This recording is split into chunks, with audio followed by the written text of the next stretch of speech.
राम राम दोस्तों, सुपरदाई सीता दीपू के चैनल में आप सभी का स्वागत है। दोस्तों, मैं आज आप लोग को एक बहुत अच्छी पौराणिक कहानी सुनाने जा रही हूँ और आशा करती हूँ कि ये कहानी आप लोग को बहुत अच्छी लगेगी। और अच्छी लगे तो आप लोग कमेंट में अवश्य बताइए और मेरे इस वीडियो को लाइक कीजिए।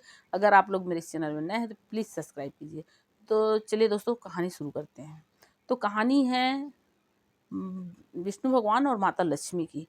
विष्णु भगवान और माता लक्ष्मी एक समय बैकुंठ में बैठे बैठे और विचार करते हैं कि चलो धरती पर चलें और मनुष्यों का थोड़ा मतलब वो करें, जायजा लें कि भाई आखिर हमारे मनुष्य किस तरीक़े से रह रहे हैं धरती पर। तो ये सोच के दोनों धरती पे आते हैं और एक विष्णु जी बूढ़ा और माता लक्ष्मी बुढ़िया का रूप ले लेते हैं। अब रूप लेके और भ्रमण में निकल जाते हैं। तो भ्रमण में जब निकलते हैं तो वो एक गांव में पहुंचते हैं और उस गांव में सबसे पहला घर एक बहुत बड़े साहूकार का रहता है। तो वो बहुत बड़ा अच्छा घर रहता है। तो वो दोनों पानी गिरते रहता है, ठंड का मौसम रहता है और पानी गिरते रहता है तो भीग जाते हैं, ठंड लगता रहता है। तो वो उस साहूकार की कोठी ही पहले मिलती है तो वहीं चले जाते हैं और दरवाज़ा खुलवाते हैं।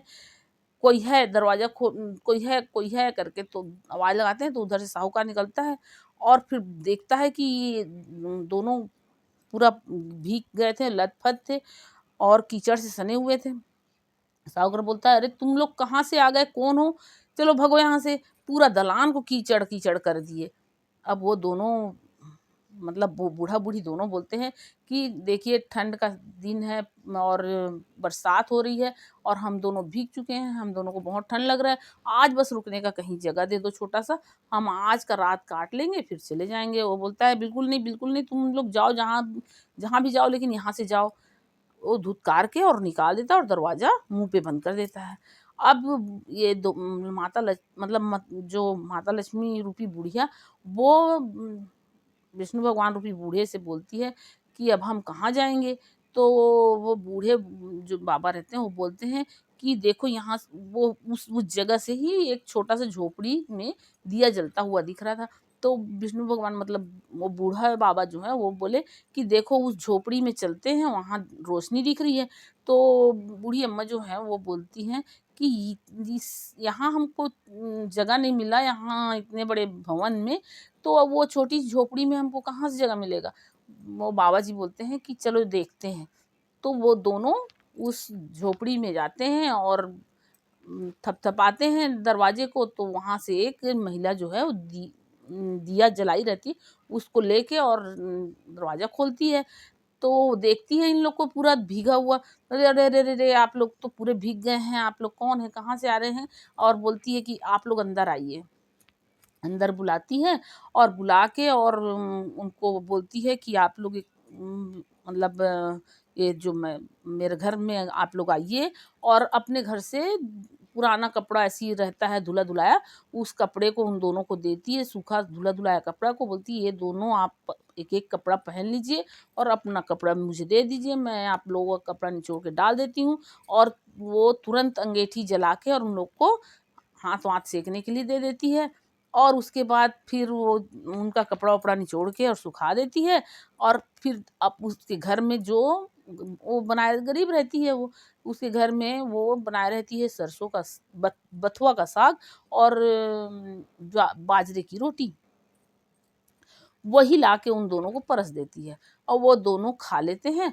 अब ये महिला का पति जो है वो बाहर काम करने गया होता है। अब जब काम करके आता है तो ये महिला तो अपने दोनों का जो भोजन बनाई रहती है वो दोनों तो वो बूढ़ा बूढ़ी को खिला देती है। तो वो दरवाजे में ही जाके अपने पति को समझाती है कि देखिए हमारे घर में अतिथियां हैं और मैंने ये जो भोजन बनाया था उसे वो अतिथियों को खिला दी है।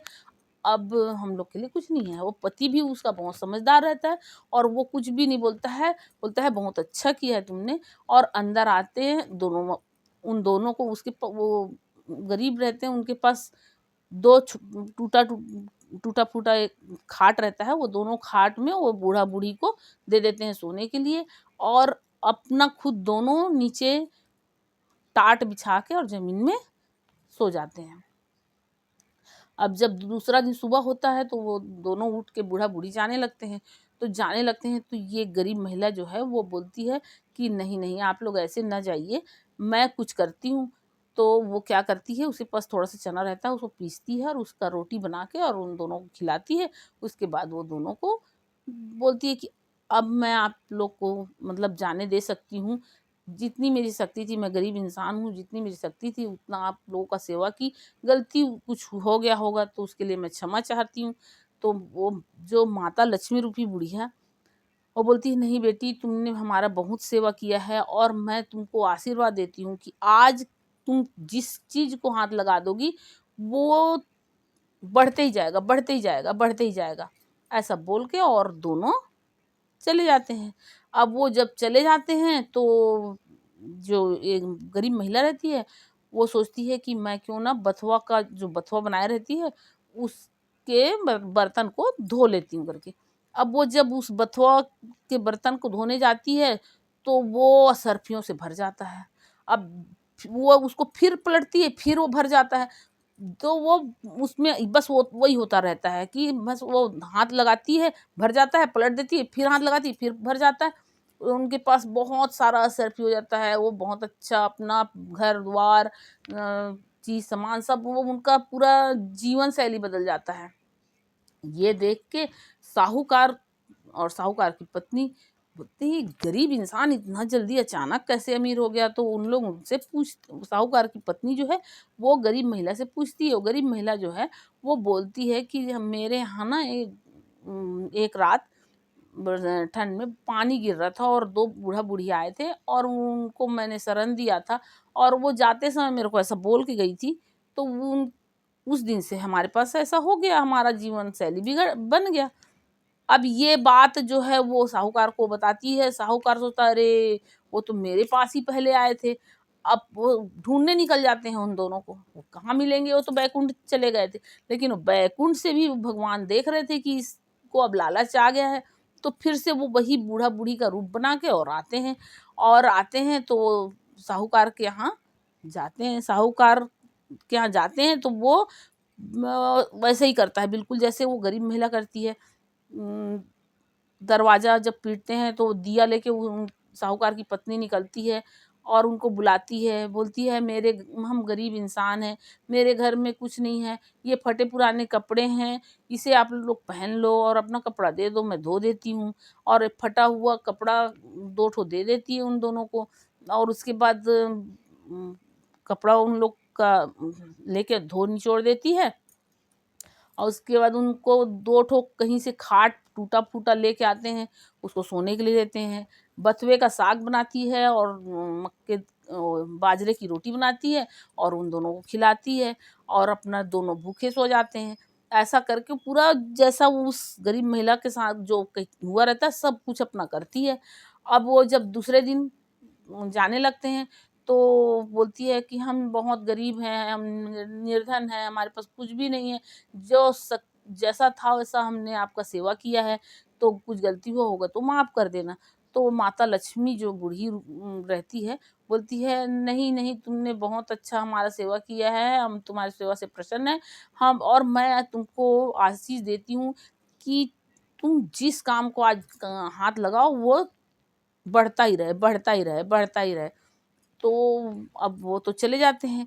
उसके बाद इनका ऐसा होता है कि ये बोलती है कि मैं वो बथुए की हंडी को मैं धोऊँगी और साहूकार बोलता है कि मैं धोऊँगा। इन दोनों में जो झगड़ा मचता है तो झगड़ा मचे रहता है, झगड़ा होते रहता है, झगड़ा होते रहता है। दोनों में झगड़ा ही होता है। तो दोस्तों लालच बुरी बला चीज़ है। इस कहानी का शीर्षक ये मतलब तात्पर्य यही है कि लालच का फल बुरा होता है और साहूकार की पत्नी लालच के कारण ये सब किए थे और वो जो गरीब थे वो तो उनकी मजबूरी थी। उनके पास जो था उसमें अपनी पूरी श्रद्धा भक्ति से उनका सेवा किया था और ये लालच में आके उनके साथ वही वही किए जिससे बढ़कर इनकी औकात थी। लेकिन ये अपनी औकात से भी कहीं मतलब बहुत कम, ये जानबूझ के शौक के रूप में गरीब बनते हैं। तो इसलिए इनके साथ ऐसा होता है दोस्तों। और तो आप लोग को ये कहानी कैसी लगी कमेंट में ज़रूर बताइएगा और मेरे इस वीडियो को लाइक कीजिए। अगर आप लोग मेरे इस चैनल में नए हैं तो प्लीज़ सब्सक्राइब कीजिए। ठीक है दोस्तों, राम राम दोस्तों।